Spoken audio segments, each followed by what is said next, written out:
మహాత్మా గాంధీ విశ్వవిద్యాలయం జియాలజీ విభాగం central ground water board సంయుక్త ఆధ్వర్యంలో నిర్వహిస్తున్న శిక్షణ కార్యక్రమంలో రీజనల్ డైరెక్టర్ జి కృష్ణమూర్తి ఇతర శాస్త్రవేత్తలు వివిధ అంశాలపై ప్రసంగించారు. ఈ సందర్భంగా రీజనల్ డైరెక్టర్ జి కృష్ణమూర్తి మాట్లాడారు.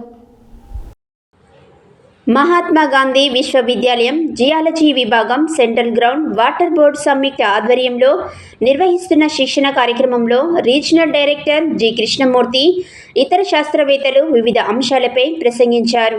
ఈ సందర్భంగా రీజనల్ డైరెక్టర్ జి కృష్ణమూర్తి మాట్లాడుతూ వనరుల పరిరక్షణకు భారత ప్రభుత్వం 1986 నుండి అనేక చట్టాలను రూపకల్పన చేసిందని, రాష్ట్రాలు సైతం అనేక చట్టాలను నిబంధనలను చేసుకున్నాయని తెలిపారు.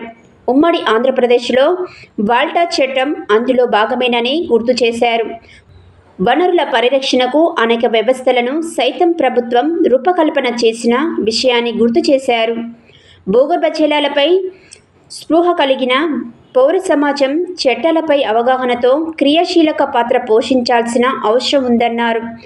రెండవ రోజు శిక్షణ కార్యక్రమంలో భాగంగా భూగర్భ జలాల గుర్తింపు మరియు నిర్వహణ, వర్షపాతాల విశ్లేషణ, భూగర్భ జలాల అంచనా, నాణ్యత ప్రమాణాలు మరియు పునఃస్థాపన, ఫ్లోరోసిస్ మరియు భూగర్భ జలాల నియంత్రణ చట్టంపై శాస్త్రవేత్తలు ప్రసంగించారు.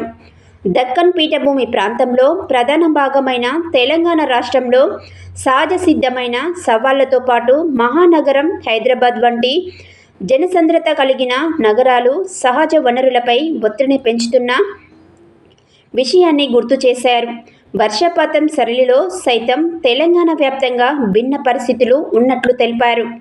నల్గొండ జిల్లాలలో వర్షపాతం నమోదుకు అనేక కేంద్రాలు, భూగర్భ జలాల పరిశీలనకు బోర్వెల్డింగ్ వెల్స్ ఏర్పాటును, అనంతరం భూగర్భ జలాల పరిశీలనకు, అంచనాకు శాస్త్రీయ పద్ధతులను వివరించారు.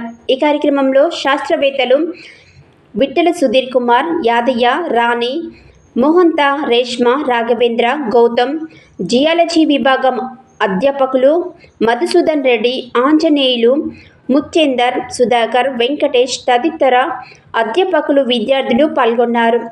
సహజ వనరుల పరిరక్షణలో సౌర సమాజ క్రియాశీలక పాత్ర నిర్వహించాల్సిన